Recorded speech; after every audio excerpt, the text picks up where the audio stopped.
કાલે આપણે લાસ્ટમાં ભણ્યા હતા એમસીક્યુ ભણ્યા હતા જો યાદ હોય તો બેટા કોઈ પણ મને દ્રાવણ આપેલું હોય અને એનું જો વિદ્યુત વિભાજન કરવામાં આવે તો મને કેથોડ અને એનોડ ઉપર શું મળે આપણે કાલે એની વાત કરી હતી બેટા। હવે આજે આપણે થોડા આગળ જઈએ છીએ। આજે ભણીએ છીએ ફેરાડેનો નિયમ બેટા। કોનો ભણીએ છીએ બેટા? ફેરાડેનો નિયમ। પણ જો બેટા આપણે ફેરાડેનો નિયમ ભણીએ તો એ પહેલા મારા મગજમાં આ એક આકૃતિ ક્લિયર હોવી જોઈએ। કઈ આકૃતિ ક્લિયર? તો જો બધાને ખબર ઇલેક્ટ્રોપ્લેટિંગ વાળી બેટા, ઢોળ ચઢાવવાની પ્રક્રિયા વાળી યાદ છે બેટા બધાને? આકૃતિ ઢોળ ચઢાવવાની પ્રક્રિયા વાળી બેટા 10માં આપણો પ્રશ્ન આવતો હતો કે બેટા આપણે લોખંડની ચમચીને ઋણધ્રુવ તરીકે લેતા હતા અને યાદ કરો બેટા ધનધ્રુવ તરીકે આપણે કોપરની પટ્ટી લેતા હતા। કોની બેટા? કોપરની પટ્ટી। અને આપણે વિદ્યુત વિભાજ્ય દ્રાવણ તરીકે CuSO4 નું દ્રાવણ લેતા હતા। કોનું બેટા? CuSO4 નું દ્રાવણ। યાદ આવે તો બેટા બરાબર। અને આપણે એવો કે સિદ્ધાંત પણ કીધું તો બેટા વિદ્યુત વિભાજન કોષનો સિદ્ધાંત થાય બેટા વિદ્યુત ઉર્જાનું રાસાયણિક ઉર્જામાં રૂપાંતર। શું થશે બેટા? વિદ્યુત ઉર્જાનું રાસાયણિક ઉર્જામાં રૂપાંતર। જો આજે આપણે એનો તફાવત પણ ભણીશું બેટા કે વિદ્યુત વિભાજન કોષ અને વિદ્યુત રાસાયણિક કોષ વચ્ચે તફાવત છે બેટા। શું તફાવત છે? તો વિદ્યુત રાસાયણિક કોષ આપણે આગળ ભણીને આવે કે રાસાયણિક ઉર્જાનું વિદ્યુત ઉર્જામાં રૂપાંતર કરે, જ્યારે વિદ્યુત વિભાજન કોષ હોય એ વિદ્યુત ઉર્જાનું રાસાયણિક ઉર્જામાં રૂપાંતર કરે। ડન માં દીકરા? તો પહેલા બંનેનો તફાવત। તો હવે મારે ભણવું છે બેટા આઈએમપી પ્રશ્ન 2 ગુણ માટે યાદ રાખો બેટા, જેને આપણે કહીશું બેટા ફેરાડેના નિયમો જણાવો। શું હશે બેટા? ફેરાડેના નિયમો જણાવો। ડન? કે ફેરાડેના શું નિયમો છે? તો એના 2 નિયમો છે, આપણે યાદ રાખીશું। કેટલા નિયમો છે બેટા? 2। અને દરેક નિયમનો 1 માર્ક છે। એટલે આ પ્રશ્ન છે બેટા આપણો 2 ગુણ માટેનો આઈએમપી પ્રશ્ન છે। ફેરાડેના નિયમો જણાવો એ 2 ગુણ માટેનો આઈએમપી પ્રશ્ન છે। તો ચલો આપણે પહેલા નિયમ ભણવો છે કે નિયમ નંબર 1 શું કહે છે કે બેટા વિદ્યુત વિભાજન કોષમાં વિદ્યુત ધ્રુવો પર જમા થતો ધાતુનો જથ્થો। એટલે જો હું એક આકૃતિ દોરીને બતાવું તો તમને વધારે આઈડિયા જશે બેટા કે બેટા આપણે આવી આકૃતિ દોરાતા હતા જો યાદ હોય તો બેટા કે આપણે અહીંયા પાત્ર લેતા હતા બેટા। પાત્રમાં આપણે યાદ રાખો અહીંયા આપણે ધનધ્રુવ તરીકે કોપરની પટ્ટી લેતા હતા અને અહીંયા ઋણધ્રુવ તરીકે અહીંયા કેટલીક ચમચીઓ હાજર છે એવી આપણે અહીંયા ચમચીઓ લેતા હતા યાદ હોય તો બરાબર માં દીકરાઓ? બરાબર? એટલે જો ધ્યાન આપો બેટા। હા, અને અહીંયા આપણે દ્રાવણ લેતા હતા। કોનું દ્રાવણ લેતા હતા? તો યાદ હોય તો બેટા CuSO4 નું દ્રાવણ લેતા હતા। કોનું? Cu। આ હતી મારી લોખંડની ચમચી। શું હતી બેટા? લોખંડની ચમચી। અને પઢેરિયા સરની ભાષામાં કહીએ તો ચમચીયું। શું હતું બેટા? ચમચીયું છે બરાબર। તો અહીંયા બેટા પ્લસ અને અહીંયા શું હતું બેટા? માઈનસ। મારો પ્રશ્ન પહેલો એવો છે બેટા, અહીંયા પહેલો નિયમ અહીંયા પહેલા પ્રશ્નથી ઉદ્ભવે છે કે બેટા મારી આ લોખંડની ચમચી ઉપર કેટલો કોપર ધાતુનો ઢોળ ચડશે। આ મારી લોખંડની ચમચી ઉપર કેટલો કોપર ધાતુનો ઢોળ ચડે? ચલો કોઈ મને કહેશે તો ઓગળશે, એટલે આના ઉપરથી કોપર જેટલું ઓગળશે એટલો અહીંયા ચડશે બરાબર। ઓકે, વિદ્યુત ઉર્જા દાખલ કરીશું ત્યાં સુધી, વિદ્યુત ઉર્જા બંધ કરી તો બધું બંધ થઈ જાય। હું કહી દઉં રમકડું ક્યાં સુધી દોડે ઘરમાં? જ્યાં સુધી પાવર હોય ત્યાં સુધી। પાવર હોય તો ને, પાવર વગર રમકડા શું કરવાનું? ઠન ગોપાલ મંજીરા કકડાવવાના। તો અહીંયા યાદ રાખો બેટા, તો અહીંયા પહેલો મારો પ્રશ્ન મેં પહેલા કીધું અહીંયા હું જે સમજાવું છું બેટા, જો આવું ચોપડીમાં આ બધું નથી આપ્યું પણ હું એટલા માટે સમજાવ્યું પહેલો નિયમ આવડી જશે, આ આવડશે તો। જો આવું છે બેટા કે વિદ્યુત વિભાજન કોષમાં વિદ્યુત ધ્રુવો ઉપર જમા થતો ધાતુનો જથ્થો વિદ્યુત વિભાજ્ય દ્રાવણમાં પસાર કરેલા વિદ્યુત ભારના જથ્થાના સમપ્રમાણમાં હોય છે। એટલે આપણે જેટલો વિદ્યુત ભાર અંદર દાખલ કરીશું એટલો વિદ્યુત ધ્રુવો પર ધાતુનો જથ્થો જમા થશે। બોલો ખબર પડી? પહેલો નિયમ શું હશે? બોલો વિદ્યુત વિભાજન કોષમાં વિદ્યુત ધ્રુવો ઉપર જમા થતો ધાતુનો જથ્થો। ચલો પહેલા કોષનું નામ શું બેટા? વિદ્યુત વિભાજન કોષ। શું યાદ રાખવાનું બેટા? વિદ્યુત વિભાજન કોષ। કોના ઉપર? વિદ્યુત ધ્રુવો ઉપર શું થતો? જમા થતો ધાતુનો જથ્થો। કોના ઉપર આધાર રાખે? તો વિદ્યુત વિભાજ્ય દ્રાવણમાંથી પસાર કરેલા વિદ્યુત ભારના જથ્થાના સમપ્રમાણમાં હોય છે। એટલે એનો મતલબ તમે જેટલો વિદ્યુત ભારનો જથ્થો પસાર કરશો એટલો વિદ્યુત ધ્રુવો ઉપર ધાતુનો જથ્થો શું થશે બેટા? જમા થશે। બોલો પહેલો નિયમ ખબર પડી ગઈ? તો હવે હું એવું કહી દઉં કે ભાઈ જમા થતો ધાતુના જથ્થાનો દળ છે એને હું W કહી દઉં। W એટલે વેઇટ, એનું વજન છે। પસાર કરેલો વિદ્યુત ભારનો જથ્થો છે એને હું Q કહી દઉં. શું કહી દઉં બેટા? Q કહી દઉં. તો એનો મતલબ U નો વેરિએબલ W ચલે છે શું થઈ જશે? Q થઈ જાય કે ના થઈ જાય? તો પહેલો નિયમ કયો આવશે બેટા? W ચલે છે Q. બરાબર. પહેલો નિયમ આવડી ગયો બેટા. શું આવશે બોલો? વિદ્યુત વિભાજન કોષમાં શું આવશે? વિદ્યુત વિભાજન કોષમાં વિદ્યુત ધ્રુવો ઉપર જમા થતો ધાતુનો જથ્થો વિદ્યુત વિભાજ્ય દ્રાવણમાંથી પસાર કરેલા વિદ્યુત ભારના જથ્થાને સમપ્રમાણમાં હોય છે. બોલો આવડી ગયું? બોલો કોઈને કઈ ડાઉટ નહીં પહેલા નિયમમાં? ઓકે. હવે બીજો નિયમ. જો બીજા નિયમને સમજો બેટા. આપણે આ એક વિદ્યુત કોષ લીધો, આવો નાવો બીજો લઈ લો, ત્રીજો લઈ લો, ચોથો લઈ લો. એટલે એને હું શું કીધું બેટા? બે કે તેથી વધારે વિદ્યુત વિભાજ્ય કોષને જો શ્રેણીબદ્ધ જોડવામાં આવે એટલે આપણે શું કરીએ? આ એક છે એવા અનેક કોષ લઈ લઈએ. એટલે બે કરતા વધારે, બે કે બે થી વધારે. અને દરેકમાં તમારે જેમાં સપોઝ ધારો કે આમાં આ પ્રક્રિયા કરીશ, કોઈ એવું કે બાજુમાં જે વિદ્યુત વિભાજ્ય કોષ લીધું હોય એમાં CuSO4 ની જગ્યાએ એ AgNO3 નું દ્રાવણ લે અને Ag ની પટ્ટી લે. ત્રીજો વિદ્યુત વિભાજ્ય કોષ છે એમાં કોઈ AuNO3 ની પટ્ટી લે, એટલે કે AU ની પટ્ટી લે અને AuNO3 નું દ્રાવણ લે. એટલે જુદા જુદા દ્રાવણો લઈ શકાય, જુદા જુદા વિદ્યુત ધ્રુવો પણ લઈ શકાય. કારણ હું અહીંયા એવો પ્રયોગ કરું છું કે પહેલો જે વિદ્યુત કોષ છે એમાં મારે લોખંડની ચમચી પર કોપરનો ઢોળ ચડાવવો છે, એટલે મારે પિત્તળની ચમચી બનાવી છે. બીજો પ્રયોગ એવો કરવો છે બાજુમાં કે ચાંદીની ચમચી બનાવી છે. ત્રીજો પ્રયોગ એવો કરવો છે મારે સોનાની ચમચી બનાવી છે. બરાબર. એટલે આવા જુદા જુદા આપણે કોષ લઈએ અને દરેકમાં એક સરખા સમય માટે એક સરખો વિદ્યુત પ્રવાહ પસાર કરીએ. એટલે હું શું કરું? આ ત્રણે જોઈન્ટ કરી દઉં. એટલે શું કરું? આ પોઝિટિવ આયન અહીંયા રાખું. હવે જો મારે કરવાનું શું બેટા? જો ધ્યાન આપજો કે અહીંયા કશું નહીં કરવાનું. સપોઝ આ બીજો ધ્રુવ જોડે બેટા, આ બીજો ધ્રુવ લઈ લો. બરાબર. આને હું પહેલાના નેગેટિવ સાથે જોડી દઉં. આનો નેગેટિવ અહીંયા જોડું, આનો પોઝિટિવ અહીંયા જોડી દઉં. તો સર્કિટ એની એ જ થશે. એટલે આપણે શું કર્યું? એક સરખા સમય માટે એક સરખો વિદ્યુત પ્રવાહ અંદર દાખલ કરીએ. તો હવે મારો એવો પ્રશ્ન છે કે વિદ્યુત ધ્રુવો ઉપર હવે જે ધાતુનો જથ્થો જમા થશે એ કેટલો થશે? જો પહેલા એક માટે તો બધાને આવડી ગયું કે જેટલો તમે વિદ્યુત પ્રવાહ પસાર કરો સાહેબ એટલો જમા થાય.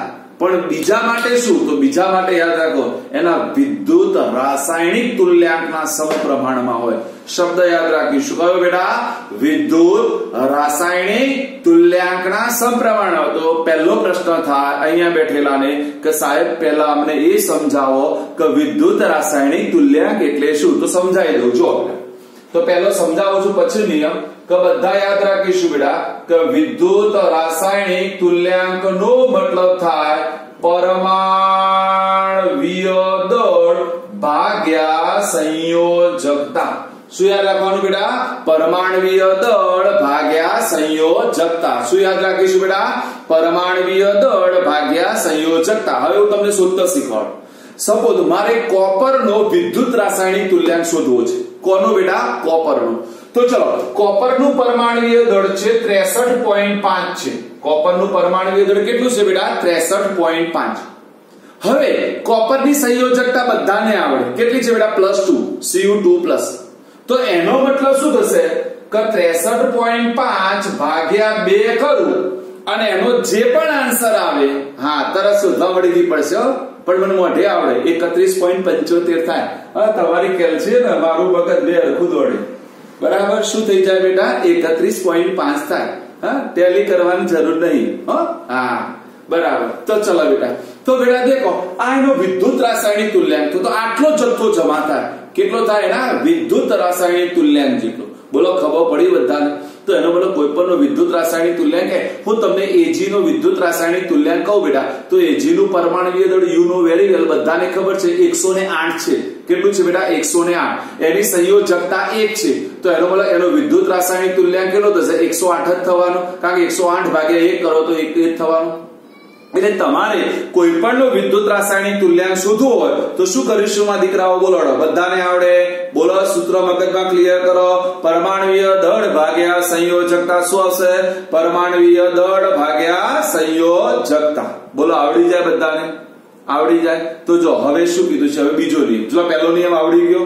પહેલો નિયમ શું હતો? બોલો વિદ્યુત વિભાજન કોષમાં વિદ્યુત ધ્રુવો પર જમા થતો ધાતુનો જથ્થો તે વિદ્યુત વિભાજ્ય દ્રાવણમાં પસાર કરેલા વિદ્યુત ભારના જથ્થાના સમપ્રમાણમાં હોય છે. હવે બીજો નિયમ, બે કે તેથી વધારે અલગ અલગ અથવા એક જ વિદ્યુત વિભાજ્ય કોષને જો શ્રેણીબદ્ધ જોડવામાં આવે, જો અહીંયા બે શબ્દો બોલું છું એટલે બંને માટે સાચું છે કે બે કે તેથી વધારે અલગ પ્રકારના હોય કે જુદા જુદા પ્રકારના હોય, બધા કોષોને જો શ્રેણીબદ્ધ જોડવામાં આવે અને તેમાં એક સરખા સમય માટે એક સરખો વિદ્યુત ભાર પસાર કરવામાં આવે તો વિદ્યુત ધ્રુવો ઉપર જમા થતો ધાતુનો જથ્થો તેમના વિદ્યુત રાસાયણિક તુલ્યાંકના સમપ્રમાણમાં હોય છે. કોના? તેમના વિદ્યુત રાસાયણિક તુલ્યાંકના સમપ્રમાણમાં હોય છે. બોલો, બે નિયમો આવડી ગયા બેટા? આવડી ગયા. તો તમને જો પ્રશ્ન પૂછાય બેટા ફેરાડેનો નિયમ તો આટલો સુધી જ લખવાનો, આ બે નિયમો, પણ નીચે આપી છે ને બેટા અલગ વસ્તુ છે. હા, ગઈ વખત 12માં એક છોકરાએ એવું કરી નાખ્યું, હા એ શીખવાડું છું, એ પછી વાંચજો, શીખવાડું છું. 12માં ગઈ વખત એક છોકરાએ એવું કરી નાખ્યું બેટા, મેં પૂછ્યા ફેરાડેના નિયમો, એટલે એને એવું લાગ્યું સાહેબે શરૂ કરી અને જ્યાંથી એન્ડ કર્યું ત્યાં સુધી લખવાનું, એટલે ધાતુનો જથ્થો લખી દીધો, વાયુનો જથ્થો લખી દીધો, બધું લખી દીધું. એ ના આવે બેટા. ફેરાડેના નિયમમાં બે જાત, કેટલા ગોખણ વાળા હોય, ગોખી મારવા વાળા, એમની આટલું ગોખી મારેલું ફેરાડેના નિયમો. એટલે ફેરાડેના નિયમો ફક્ત બે જ આવે. કયા બે આવશે બોલો? આવડી ગયા બેટા? હા, એમાં આનો ઉલ્લેખ કરવાનો બેટા, તમારે વિદ્યુત રાસાયણિક તુલ્યાંકનો ઉલ્લેખ કરવાનો. વિદ્યુત રાસાયણિક તુલ્યાંક બરાબર પરમાણુય દળ ભાગ્યા સંયોજકતા, ત્યાં સુધી ગણવાનું. જો હવે અહીંયા બે વસ્તુ શીખવાડું છું. એક છે બેટા ધાતુનો જથ્થો અને બીજો છે બેટા વાયુનો જથ્થો. બરાબર? 101% ગેરંટી, કોઈ 100% નહીં આપશે, હું 101% ગેરંટી આપીશ. આના જયારે પણ દાખલા પૂછાશે બેટા, એટલે તમારી સ્કૂલમાં કામેશ્વરમાં કહી દો, શ્રદ્ધામાં કહી દો, આર દ્વિવેદીમાં કહી દો, બધી સ્કૂલો આવી ગઈ એમાં. તો એ દાખલો ગણશે કેવી રીતે ખબર બેટા? પહેલા I બરાબર Q/T નો ઉપયોગ કરશે, પછી I બરાબર Q/T નો ઉપયોગ કર્યા પછી વિદ્યુત જથ્થો શોધશે, વિદ્યુત જથ્થાની જે કિંમત આવશે એ પછી ત્રીજા સ્ટેપમાં જવાબ લાવશે. જ્યારે હું આ ત્રણેયનું ભેગું એક કમ્બાઈન સૂત્ર બનાવીશું, બધું એમાં મૂકી દઈશ અને એક જ સ્ટેપમાં એનો જવાબ લઈ દઈશ, એક જ સ્ટેપમાં. બરાબર? તો સૂત્ર યાદ રાખવાનું. આ સૂત્રના કરતા હરતા કોણ છે? તો યાદ રાખવાનું જયેશ બાબા. બરાબર? હા, યાદ રાખવાનું. તો જો બેટા ધાતુનો જથ્થો શોધવો હોય તો સૂત્ર છે બેટા I2IT ઇન્ટુ પરમાણુય દળ ભાગ્યા NF. સૂત્ર યાદ રાખીશું. શું છે બેટા? ધાતુનો જથ્થો બરાબર IT ઇન્ટુ પરમાણુય દળ ભાગ્યા NF. દરેકનો મતલબ પણ કહો ને, કેટલાને ખબર ના પડે સાહેબ I એટલે શું? તો I એટલે બેટા વિદ્યુત પ્રવાહ. I એટલે શું આવશે બેટા? વિદ્યુત પ્રવાહ. જો આ દાખલા કોના માટે પૂછાશે તો સપોઝ આપણે બેટા ઇલેક્ટ્રોપ્લેટિંગની ઘટના લઈ લઈએ અને ઇલેક્ટ્રોપ્લેટિંગની ઘટનામાં કોઈ એક કોષ આપેલો છે બેટા, અને એમાં મારે શોધવું છે કે કેટલી ચાંદી છૂટી પડે કાં તો કેટલો આપણને કોપર છૂટું પડે. જો એ શોધવું હોય ને તો આ સૂત્ર મૂકવું પડે કે ધાતુનો જથ્થો બરાબર શું મૂકવું પડે બેટા?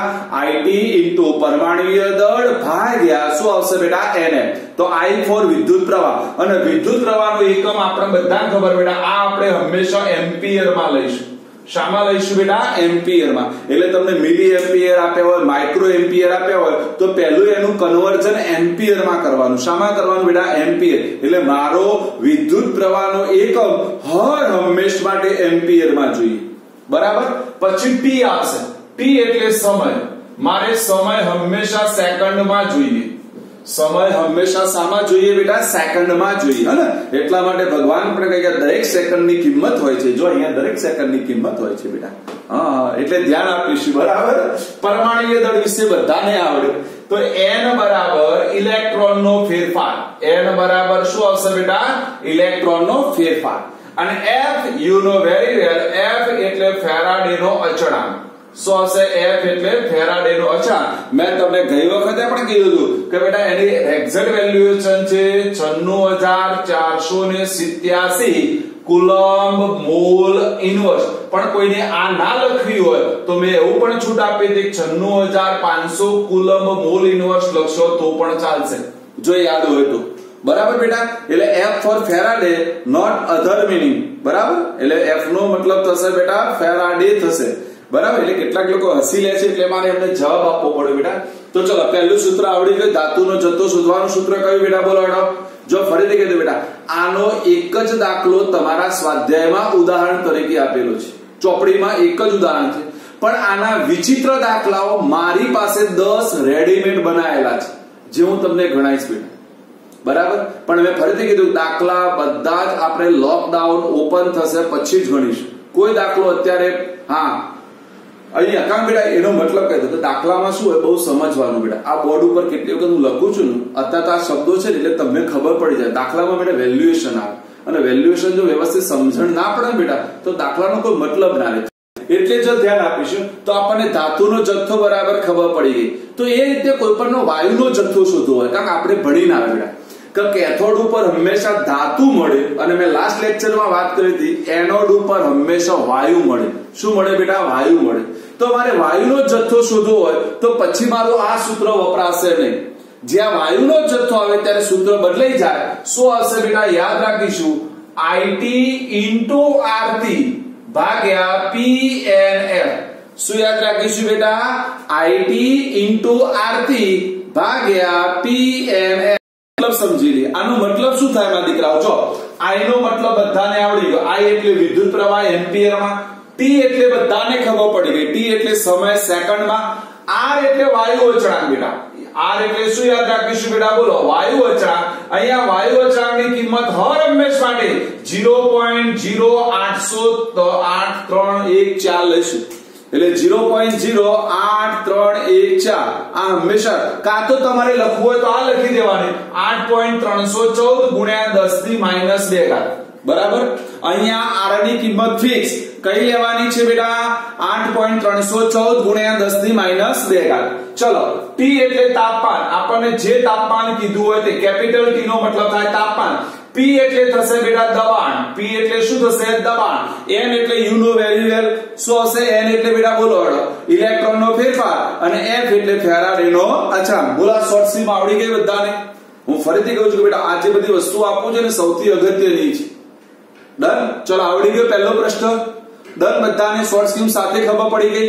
તો ચલો બીજો પ્રશ્ન દેખીએ. સૌથી IMP અને મજાનો. જો એમાં મારે ખાલી સમજૂતી આપવાની છે કે બેટા તફાવત આપો વિદ્યુત રાસાયણિક કોષ અને વિદ્યુત વિભાજન કોષ. શું છે બેટા? તફાવત આપો વિદ્યુત રાસાયણિક કોષ અને વિદ્યુત વિભાજન કોષ. તો ચલો પહેલો બધાને સિદ્ધાંત આવડી જાય. સિદ્ધાંતને 10 વખત બોલ્યો છું કે વિદ્યુત રાસાયણિક કોષનો સિદ્ધાંત શું થશે બેટા બોલો? રાસાયણિક ઉર્જાનું વિદ્યુત ઉર્જામાં રૂપાંતર. અને વિદ્યુત વિભાજન કોષનો શું થશે બેટા બોલો? વિદ્યુત ઉર્જાનું રાસાયણિક ઉર્જામાં રૂપાંતર. બોલો પહેલો આવડી જાય કે ના આવડી જાય? તો પહેલો સિદ્ધાંત. બીજો કે બેટા વિદ્યુત રાસાયણિક કોષમાં આપણે એવું ભણીને આવ્યા કે રેડોક્સ પ્રક્રિયા આપમેળે થાય માટે એમાં વિદ્યુત ઉર્જા ઉત્પન્ન થાય છે. યાદ છે ને? આપણે ઉત્પન્ન કરી હતી. કેટલી ઉત્પન્ન કરી હતી? યાદ હોય એની વેલ્યુએશન પણ દરેકને યાદ હોવી જોઈએ. 1.1 વોલ્ટ. કેટલી ઉત્પન્ન કરી હતી બેટા? 1.1 વોલ્ટ આપણે ઉત્પન્ન કરી હતી. જ્યારે વિદ્યુત વિભાજન કોષમાં રેડોક્સ પ્રક્રિયા આપમેળે થતી નથી માટે આપણે વિદ્યુત ઉર્જા આપવી પડે છે. શું થાય છે બેટા? રેડોક્સ પ્રક્રિયા આપમેળે ના થાય તો મારે કોષને ચલાવવા માટે બહારથી વિદ્યુત ઉર્જા શું કરવી પડે છે બેટા? આપવી પડે છે. બોલો ખબર પડી? પહેલો બંનેનો સિદ્ધાંત લખી દેવાનો. બીજામાં હશે રેડોક્સ પ્રક્રિયા આપમેળે થાય છે માટે વિદ્યુત ઉર્જા ઉત્પન્ન થાય છે. રેડોક્સ પ્રક્રિયા આપમેળે થતી નથી માટે વિદ્યુત ઉર્જા મારે શું કરવી પડે છે બેટા? આપવી પડે છે. બીજું વિદ્યુત રાસાયણિક કોષમાં તમે દેખો બંને વિદ્યુત ધ્રુવોને આપણે અલગ અલગ પાત્રમાં લેતા હતા. યાદ છે? અને બંનેને કયા પાત્રમાં લેતા? અલગ અલગ પાત્રમાં. જ્યારે વિદ્યુત વિભાજન કોષને એક જ પાત્રમાં હોય. જો બેટા આપણા ઘરમાં વિદ્યુત વિભાજન કોષ હોય, બધાના ઘરમાં છે. કોઈ પણ એવું વ્યક્તિ નથી જેના ઘરમાં વિદ્યુત વિભાજન કોષ ના હોય. કોઈ આપણા ઘરમાં વિદ્યુત રાસાયણિક કોષનું એક્ઝામ્પલ છે બધા સેલ પાવર. આપણા ઘરમાં રહેલા બધા જ પાવર એ વિદ્યુત રાસાયણિક કોષનું એક્ઝામ્પલ છે. કારણ કે એમાં દેખો રાસાયણિક ઉર્જાનું વિદ્યુત ઉર્જામાં રૂપાંતર થાય અને આપણે વિદ્યુત ઉર્જાનો ઉપયોગ કરીએ છીએ.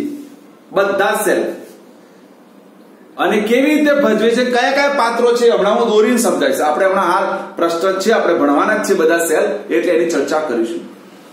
વિદ્યુત રાસાયણિક કોષનું બેસ્ટ એક્ઝામ્પલ છે જો કોઈના ઘરે હોય તો જૂની ચાર્જિંગ બેટરી આવતી હતી બેટા. જૂની ચાર્જિંગ બેટરી, હા, જેમાં પાણી વાળો કોષ આવતો હતો એ રહી આવે. અને એમાં શું, અને અત્યારે પણ છે, પણ અત્યારે આપણા ઘરમાં શું હોય, હવે બધી ગાડીઓમાં જતી રહી, પણ એ ગાડીઓમાં હવે એની ઊંધી પ્રોસેસ કરવામાં આવે. એટલે શું કરવામાં આવે, બેટરી બેટા રાસાયણિક ઉર્જાનું વિદ્યુત ઉર્જા કઈ ગાડી ચલાવે પણ એમાં સ્ટોરેજ થાય. કઈક વખત આપણે ગાડીને સેલ મારવો હોય ને તો એ ઉર્જા અંદર હોવી જોઈએ. ખબર છે ને, ગાડીને સેલ વાગે નહીં. અત્યારે કેટલાની ગાડીઓ છે ને જો વાપરતા નહીં હોય ને તો સેલ જ દે વાગતા હોય. બરાબર ને, એટલે સમજવા. તો આ બધા મેં કીધું આપણી આજુબાજુ એક્ઝામ્પલ હોય પણ આપણને ખબર નહીં હોતી, તકલીફ આ છે. બરાબર, એટલે જો પહેલો સિદ્ધાંત આવડી ગયો. કયો આવડી ગયો બોલો? પહેલો સિદ્ધાંત, રાસાયણિક ઉર્જાનું વિદ્યુત ઉર્જામાં રૂપાંતર. વિદ્યુત ઉર્જાનું રાસાયણિક ઉર્જામાં રેડોક્સ પ્રક્રિયા આપમેળે થાય છે, માટે વિદ્યુત ઉર્જા ઉત્પન્ન થાય છે. રેડોક્સ પ્રક્રિયા આપમેળે થતી નથી, માટે વિદ્યુત ઉર્જા આપવી પડે છે. બે ધ્રુવોને અલગ અલગ પાત્રમાં રાખવામાં આવે છે, જ્યારે અહીંયા બે ધ્રુવોને એક જ પાત્રમાં રાખવામાં આવે છે. પેલામાં ક્ષાર સેતુની જરૂર પડે છે, આમાં ક્ષાર સેતુની જરૂર પડતી નથી. અને છેલ્લે એમના એક્ઝામ્પલ આપી દો એટલે કથા પૂરી. બોલો આવડી ગયો બેટા બધાને? હું ફરીથી કહી દઉં છું કે બહુ ઈઝી છે. ટોપિક આટલા યાદ રાખવાના. પહેલા ટોપિક યાદ રાખતા શીખો. પહેલો સિદ્ધાંત શું યાદ રાખવાનો? પહેલો સિદ્ધાંત. બીજો રેડોક્સ પ્રક્રિયા. ત્રીજો વિદ્યુત વિભાજ્ય કોષ, એટલે એક પાત્રમાં રાખવામાં, બીજા પાત્રમાં. અને ચોથું યાદ રાખવાનું, ક્ષાર સેતુની જરૂર પડે છે કે નથી પડતી. બોલો આવડી ગયું? યાદ રાખવાની પદ્ધતિ. કયા ચંડાલ ચોકડી યાદ રાખવાની ખબર પડી ગઈ? પહેલો સિદ્ધાંત નામની ચંડાલ ચોકડી, બીજું યાદ રાખવાની રેડોક્સ પ્રક્રિયા, ત્રીજો વિદ્યુત ધ્રુવ અને ચોથું યાદ રાખી દેવાનું ક્ષાર સેતુ. બોલો રાખવાનું બેટા.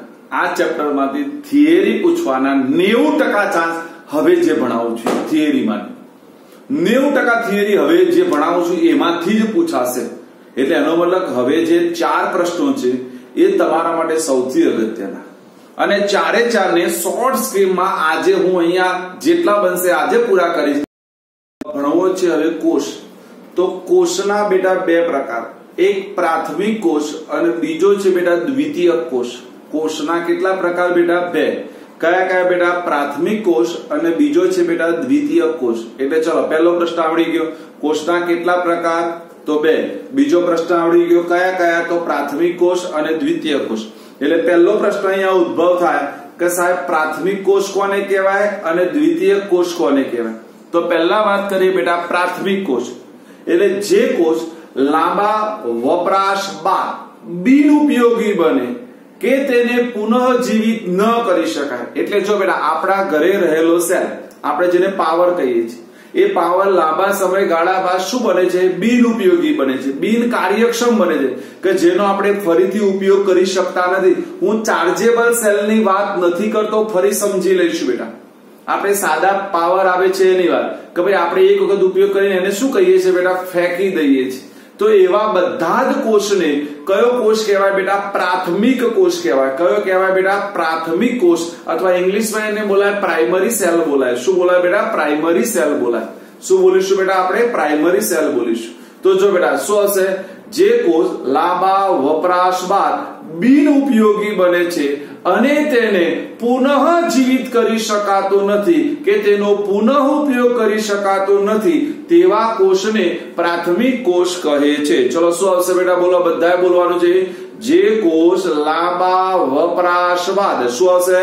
જે કોષ લાંબા વપરાશ બાદ બિનઉપયોગી બને છે, એટલે કે તેને પુનઃજીવિત કે પુનઃ ઉપયોગ કરી શકાતો નથી, તેવા કોષને શું કહીશું બેટા? પ્રાથમિક કોષ. તો દ્વિતીય કોષની બધાને વ્યાખ્યા આવડી ગઈ કે ઉપયોગ કરી શકાય છે, એને શું કહેવામાં આવે બેટા? દ્વિતીય કોષ.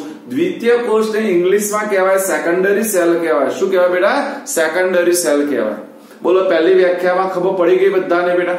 કોઈ એવું ખરું જેને વ્યાખ્યામાં ફરીથી કહી દઉં બેટા? પ્રાઇમરી અને સેકન્ડરી સેલનો મતલબ શું થાય?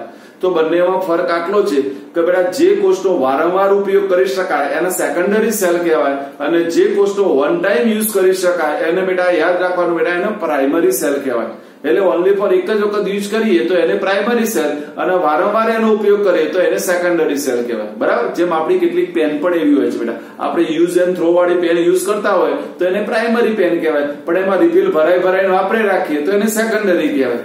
બરાબર? તો અહીંયા ધ્યાન આપીશું. બોલો ડન. જો એના ઉદાહરણ આપવાના છે, આઈએમપી પ્રશ્નો ભણાવું છું બધા માટે. બરાબર? જો પૂછાશે તો 4 ગુણનો પ્રશ્ન છે, ધ્યાન આપીશું.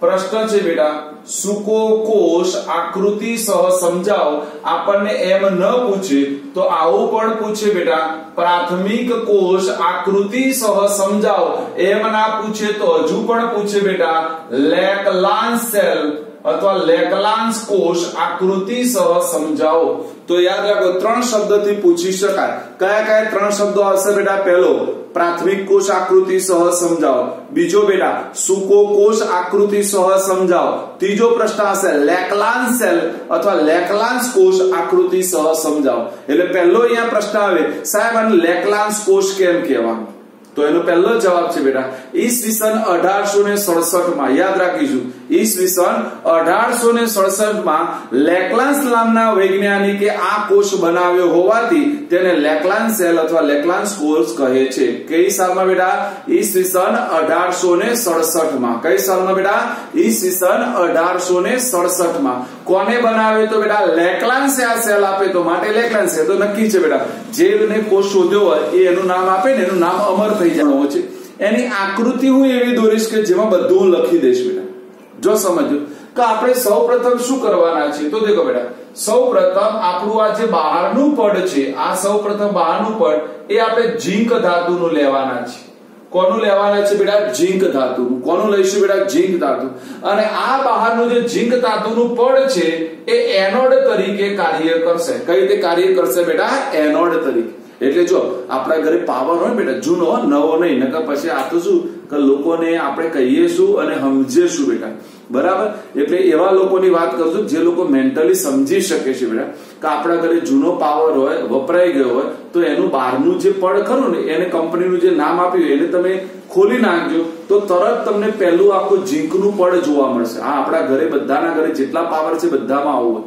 હા ઉપર એનો કંપનીનો માર્કો હોય બેટા નિપોન કંપની હોય એવરીડી હોય ને જે હોય તે બરાબર પણ એને તમે ઉખાડી નાખો તો અંદર ઝીંકનું પડ હોય બેટા એટલે સૌપ્રથમ આ ઝીંકનું પડ હોય એ હંમેશા એનોડ તરીકે કાર્ય કરે શું કરે બેટા એનોડ તરીકે એની એક્ઝેક્ટ મધ્યમાં બેટા એની મધ્યમાં હા આવો કાર્બનનો સળિયો હોય આ યાદ રાખીશું શું છે બેટા કાર્બનનો સળિયો જેને આપણે સાદી ભાષામાં ગ્રેફાઇટ પણ કહીએ છીએ એ હંમેશા તમારો કેથોડ તરીકે કાર્ય કરે યાદ રાખવાનું ગ્રેફાઇટ એ શું તરીકે કાર્ય કરે બેટા કેથોડ તરીકે કાર્ય કરે એટલે ચલો બે વસ્તુ મને આવડી ગઈ હું ફરીથી કહું છું હું જેમ જેમ બોલતો જઉં છું એને આકૃતિ દોરતો જઉં છું અને તમને સમજાવતો જઉં છું બેટા એટલે તમને વ્યવસ્થિત ખબર પડી જાય રિયલમાં શું છે તે બેટા એટલે જો સૌથી બહારનું પણ ઝીંક ધાતુનું હોય બેટા આ ઝીંક ધાતુનું પણ એ કઈ રીતે કાર્ય કરે બેટા એનોડ તરીકે કાર્ય કરે એની મધ્યમાં એક્ઝેક્ટ મિડલમાં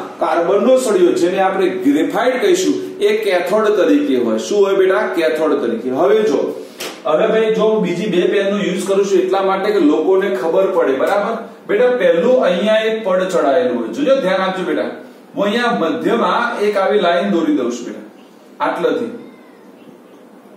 એટલા માટે આપણને મારે તફાવત અલગ કરવો છે એટલે જો અહીંયા ટુકડા થઈ ગયા બેટા કેટલા ટુકડા થયા એને સમજવાનો આપણે પ્રયત્ન કરીશું બેટા જો એક પહેલો આ ટુકડો છે આ ભાગમાં એટલે એક્ઝેક્ટ કાર્બનના સળિયાની નજીકનો ભાગ એમાં શું ભરેલું હોય તો યાદ રાખીશું બેટા MnO2 પ્લસ કાર્બન હોય એટલે એનો મતલબ મેંગેનીઝ ડાયોક્સાઇડ અને કાર્બનનો પાવડર હોય કોનો બેટા મેંગેનીઝ ડાયોક્સાઇડ અને કાર્બન એટલે શું કરવાનું કાર્બન લઈ લેવાનું મેંગેનીઝ ડાયોક્સાઇડ લેવાનું એના પાવડરને બરાબર પીસી અને એક્ઝેક્ટ આપણા કાર્બનના સળિયા છે એની આજુબાજુ ભરી દેવાનું પડી ખબર બધાને અને હવે આ જગ્યા વધી આ જે જગ્યા સ્પેસ વધી એમાં શું ભરેલું હોય તો યાદ રાખીશું બેટા NH4Cl વત્તા ZnCl2 ની લુગદી હોય શું હોય બેટા NH4Cl વત્તા ZnCl2 NH4Cl એટલે નવસાર કહીએ છીએ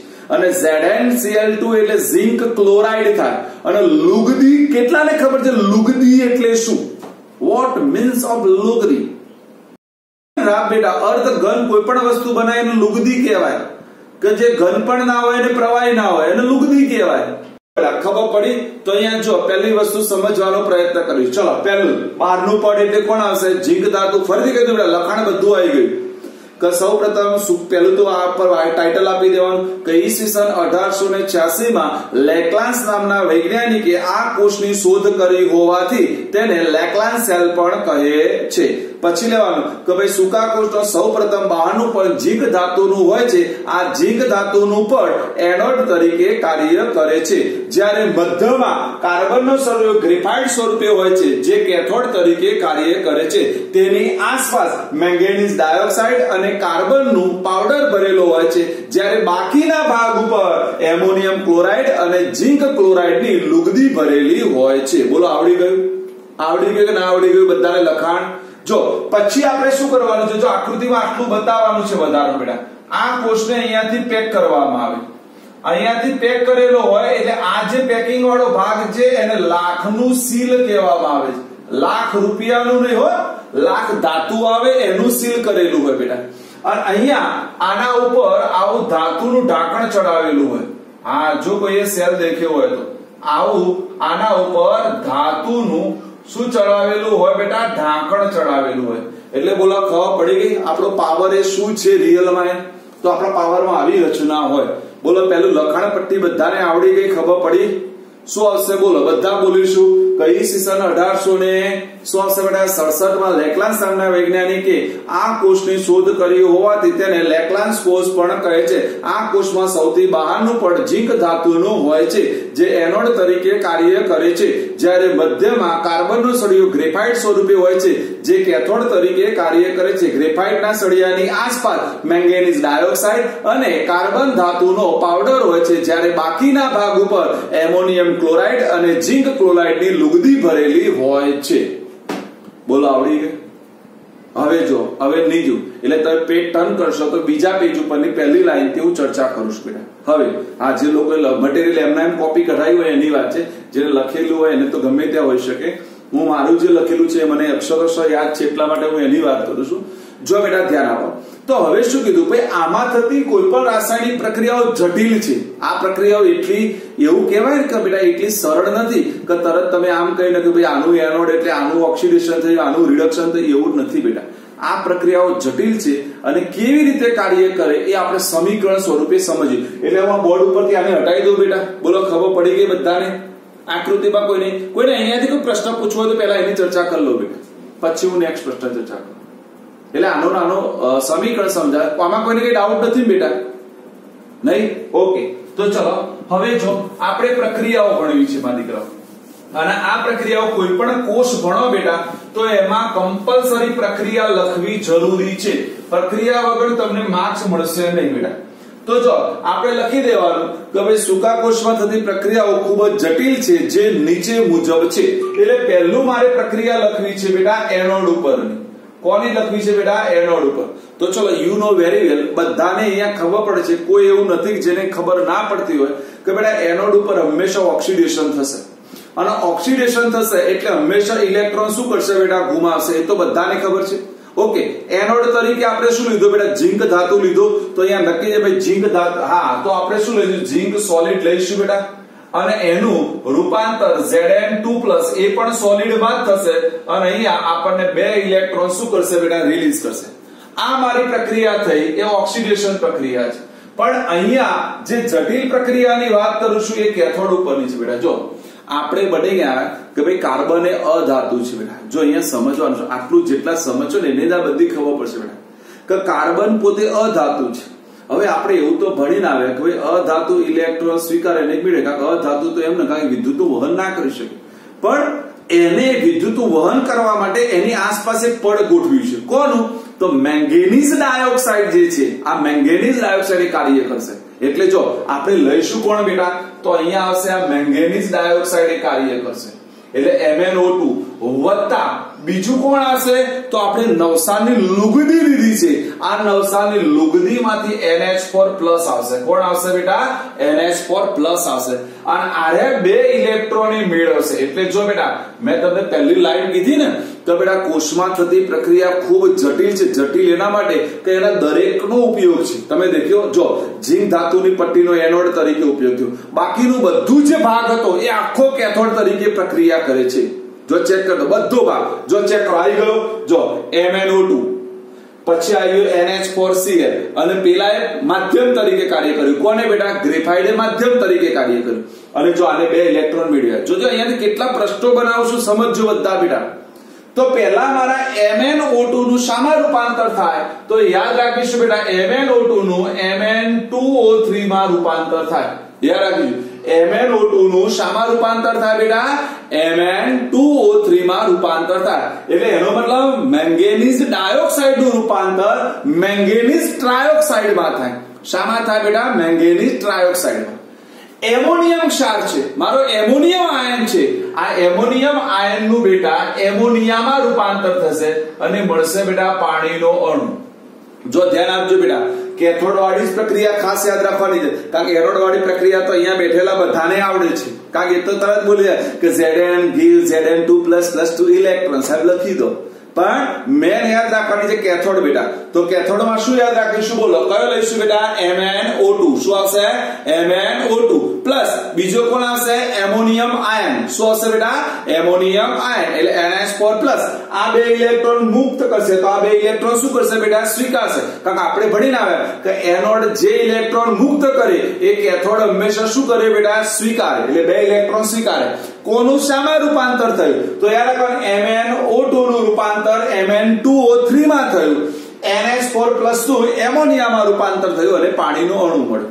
હવે જો આને બેલેન્સ કરવા, તો બેલેન્સ કરવાને બધાને આવડી જાય. જો Mn2 છે, આ Mn2 છે, માટે હું અહીંયા Mn2 કરવા માટે 2 MnO2 કરવા પડે બેટા.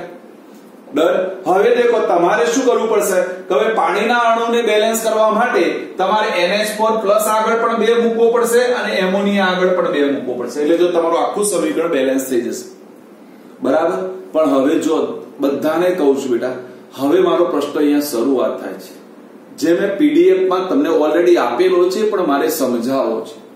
અને એના માટે હું થોડી વાર માટે 11 માં જતો રહીશ બેટા.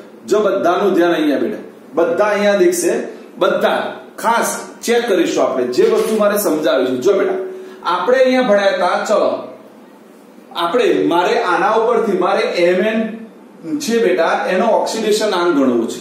ચલો MnO2 હોય તો એનો ઓક્સિડેશન આંક આપણે ગણતા હતા એ રીતે આપણે ગણીએ. તો ચલો ઓક્સિજનના કેટલા બેટા? -2. તો 2 ઓક્સિજન છે એટલે શું થશે બેટા? -4 હા, એટલે જો બેટા 2 ઓક્સિજન છે એટલે હું એના -4 લખી દઉં તો Mn ના +4 થાય કે ન થાય બેટા? થાય. ક્યાંથી આવી ખબર પડી? જો કારણ ઓક્સિજન એક ઓક્સિજનનો -2 તો 2 ઓક્સિજન ના ભેગા લખી દીધા. કેટલા થશે? -4 પેલ બાદ જશે તો +4 થશે બેટા. થશે. તો આ બાજ આવી ગયો. ચલો અહીંયા 3 ઓક્સિજન છે એટલે ટોટલ એમના કેટલા થશે બેટા? બોલો ટોટલ 3 ઓક્સિજન ના યાદ કરો, 3 દુ 6 એટલે -6. તો આ 2 Mn ના ભેગા થઈને +6 થશે કે નહીં થાય? ચેક કરો Mn વાળું જ અગત્યનું છે. પેલું તો સીધું ખબર પડે. જો બેટા અહીંયા તમે દેખો બેટા, આપણો એક જ Mn છે, દેખાય છે બેટા? તો આ એક Mn, ભલે આ તો એનો સહગુણક છે, સહગુણકને આપણે ગણતરીમાં નહીં લઈએ બેટા. આ એક Mn નો ઓક્સિડેશન આંક કેટલો બેટા? +4 ગણ્યો આપણે. આ એક Mn નો ઓક્સિડેશન આંક કેટલો? +4. અહીંયા દેખો Mn2 છે બેટા, 2 Mn નો ઓક્સિડેશન આંક +6 થાય તો 1 Mn નો ઓક્સિડેશન આંક કેટલો થાય બેટા? +3 થાય કે ન થાય? ખબર પડી કે ના પડી? કે 2 Mn નો ભેગો થઈ +6 છે તો એનો મતલબ 1 Mn નો કેટલો થાય? +3. તો એનો મતલબ 1 Mn+4 નું રૂપાંતર 1 Mn3+ માં થયું કે ના થયું બેટા? તો એનો મતલબ ઓક્સિડેશન આંકમાં શું થયું બેટા? ઘટાડો થયો. અને ઓક્સિડેશન આંકમાં ઘટાડો થાય તો રિડક્શન પ્રક્રિયા થાય અને રિડક્શન પ્રક્રિયા હંમેશા કેથોડ ઉપર થાય. જો 2 ઇલેક્ટ્રોન ક્યાં લેશે એ પણ સમજાવો. હા, તમને કોઈ આ નહીં સમજાવે, જે હું સમજાવીશ. કા 2 ઇલેક્ટ્રોન ક્યાં લેશે? જો અહીંયા 1 નો ઘટાડો, આને 1 નો ઘટાડો, એટલે એનો મતલબ એને 2 ઇલેક્ટ્રોન ની ઉણપ થઈ. એક કોને જોઈએ? એક MnO2 ને જોઈએ. બીજો કોને જોઈએ? NH4+ ને જોઈએ. તો જો આ 2 ઇલેક્ટ્રોન એને વાપરી દેશે. તો આ 2 ઇલેક્ટ્રોન એક MnO2 લઈ લેશે અને બીજો કોણ લઈ લેશે? NH4+ લઈ લેશે. વચ્ચે કહો ડિટેલમાં સમજાવો. એટલા મને પહેલા જ ઉપર ટાઇટલ આપ્યું છે કે આ પ્રક્રિયા જેટલી દેખાય ને એટલી સરળ નથી બેટા. સુકોકોષ કેવો સરળ દેખાય, આપણે સેલ લાવીએ 15 રૂપિયાનો, કેવો સરળ આપણો નિર્દોષ હોય, પણ આ નિર્દોષ નથી, આ ડૂચા કાઢીને કેવો છે. હા, એ તો ભણે એને ખબર પડે કે નિર્દોષ છે કે શૈતાન છે તે. બરાબર? ઓકે બેટા. તો ચલો આ થઈ ગયો. બીજો એક પ્રશ્ન બીજો એ પણ મટીરીયલ આપે છે કે અહીંયાથી ઉત્પન્ન થયેલા એમોનિયાનું શું થાય? તો ઉત્પન્ન થયેલો એમોનિયા આ Zn2+ સાથે પ્રક્રિયા કરી નાખશે બેટા. કે ઉત્પન્ન થયેલો એટલે કેથોડ ઉપરથી ઉત્પન્ન થયેલો એમોનિયા એનોડ ઉપર ઉત્પન્ન થયેલા Zn2+ સાથે પ્રક્રિયા કરી અને કયો સંકીર્ણ આપશે? તો ZnNS3 4 ટાઈમ્સ બ્રેકેટ કમ્પ્લીટ ઉપર આપશે 2+ ચાર્જ. યાદ રાખો શું છે બેટા? મટીરીયલમાં પીડીએફ માં આપેલો છે, હું બોલું પણ છું, સમજી લો બેટા. ZnNS3 4 times bracket complete 2+. તો અહીંયા મારો પ્રશ્ન આવ્યો છે. મેં કીધું મારા પ્રશ્નોનો કઈ પાર જ નહીં આવે કે અહીંયા NH3 નો ઓક્સિડેશનાંક કેટલો? આ સંકીર્ણ સંયોજનમાં NH3 નો ઓક્સિડેશનાંક કેટલો? 0 થાય બેટા. જો કેવી રીતે? એટલે ગાંડા જેવા છે. આખા સંયોજનનો 2+ લખ્યો, એટલે Zn નો એકલાનો 2+ છે તો નક્કી એમોનિયાનો 0 જ હોય ને, તો 2+ ઉપર સંયોજન ઉપર આવે, નહીં તો આવે જ નહીં. કારણ તમે આનો 0 ના લઈ લો તો આ બદલાઈ જાય બેટા. સીધી ગણતરી. અને અહીંયા એ લખ્યું છે એટલે આ તણપાઓ આ સમીકરણમાં અહીંયા લખ્યું હતું કે NH3 આખો 0 છે.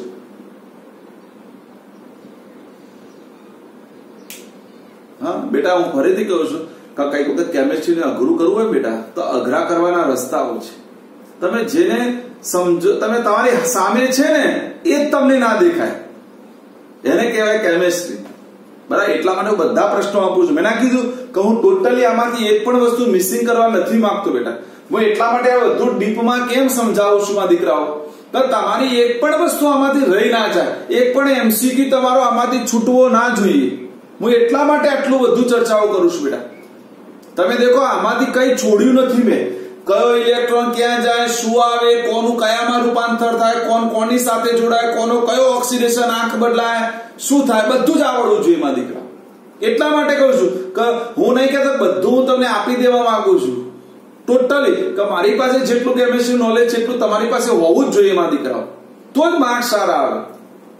ડન? બોલો, ખબર પડી? બોલો, આમાં કોઈને કઈ ડાઉટ હોય તો મારા દીકરા. ઓકે, હવે આપણને થાય સર કે આ કોષ કેટલો વોલ્ટેજ આપશે? તો વોલ્ટેજ આપણને બધા ખબર છે, મેં લખેલું છે મટીરીયલમાં. કેટલો આપશે બેટા? 1.5 વોલ્ટ. કેટલો આપશે બેટા? 1.5. એટલે તમે ચેક કરો, વિદ્યુત રાસાયણિક કોષ કરતા આનો વોલ્ટેજ વધારે છે. દેખાય છે બેટા? કારણ પેલો કેતો હતો આપણો 1.1 વોલ્ટ હતો, આનો કેટલો છે? 1.5 વોલ્ટ છે.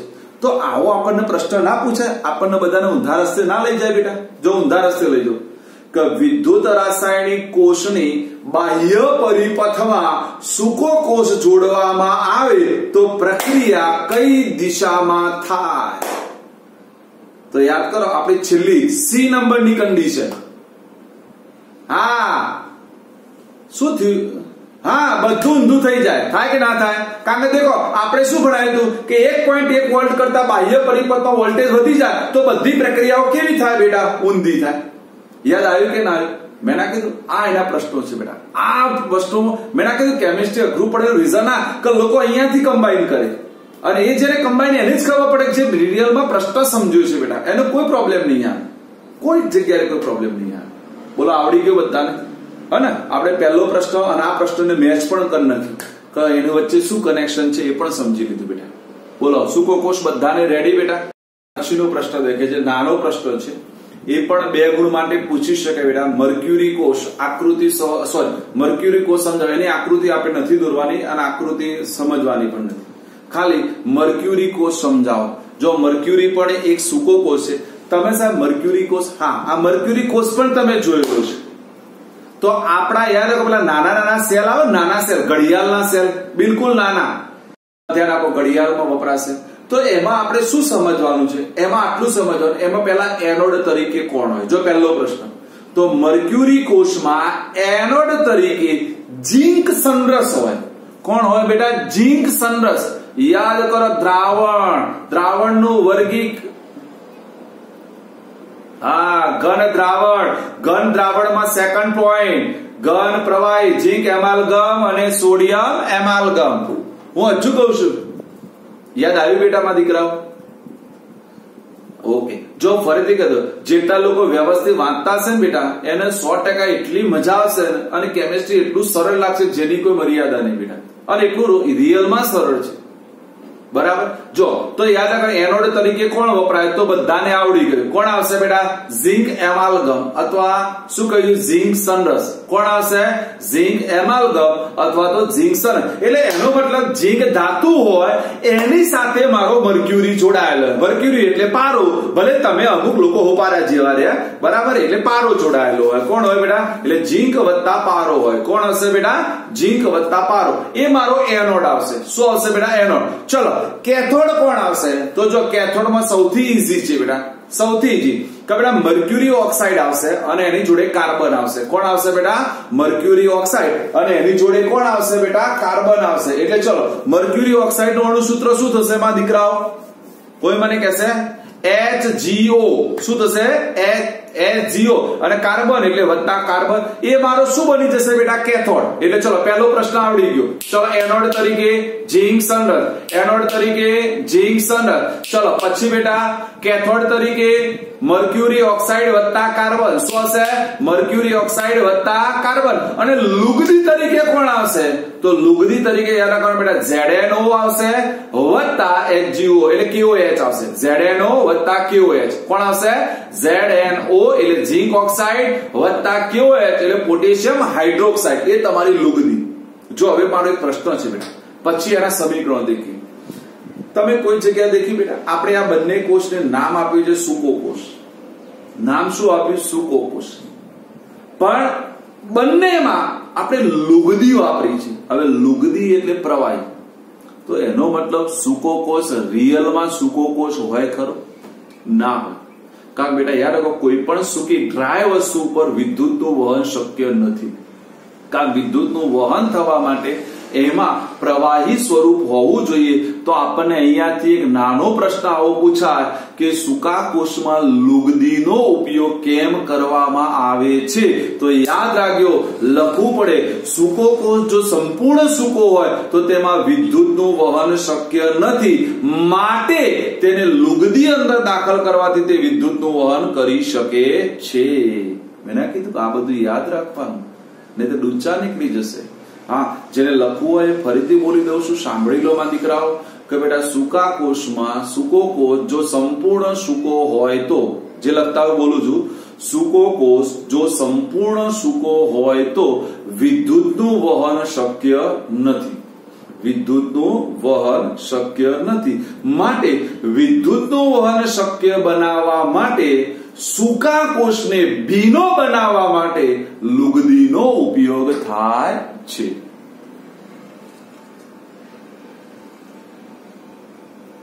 લખાઈ ગયું માં દીકરાઓ? એટલે જો મેં ના કીધું પેટા પ્રશ્નો, અંદરથી પ્રશ્નો બનતા જાય.